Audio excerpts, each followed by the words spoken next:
ہم نماز عیدین کے اندر قنوت کی حالت میں ایک دعا پڑھتے ہیں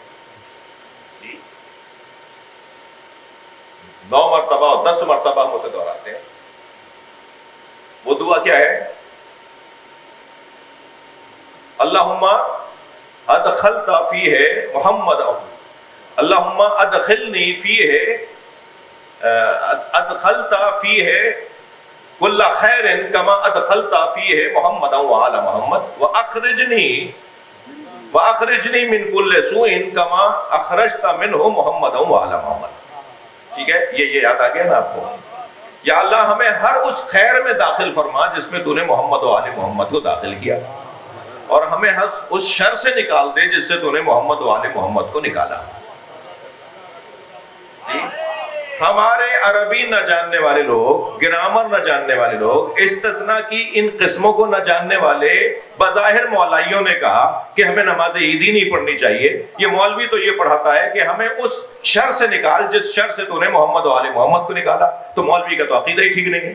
یہ مولوی کی دعا نہیں ہے، مولا کی دعا ہے. یہ معصور دعا ہے، یہ معصور دعا ہے.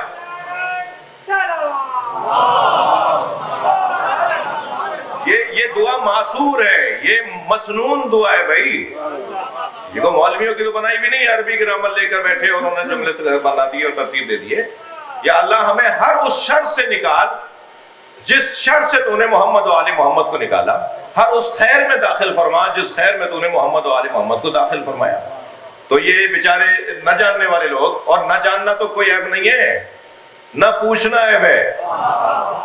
نہ جاننا تو کوئی عیب نہیں ہے جی، نہ جاننا تو کوئی عیب نہیں ہے. عیب تو یہ ہے کہ تم پوچھ نہیں رہے ہو اور پوچھنے کے روادار نہیں ہو. 1 سے لے کے 10 تک عربی میں گنتی نہیں آتی اور فتووں پہ تبصرے کرتے ہیں. ان کے فتووں پہ تبصرے کرتے ہیں جنہوں نے 90 سال لگا دیے دین سمجھنے میں. کہتے ہیں یہ کہاں سے بول رہا ہے، یہ کیا بول رہا ہے. یہ ہمارے یہاں کے حالات.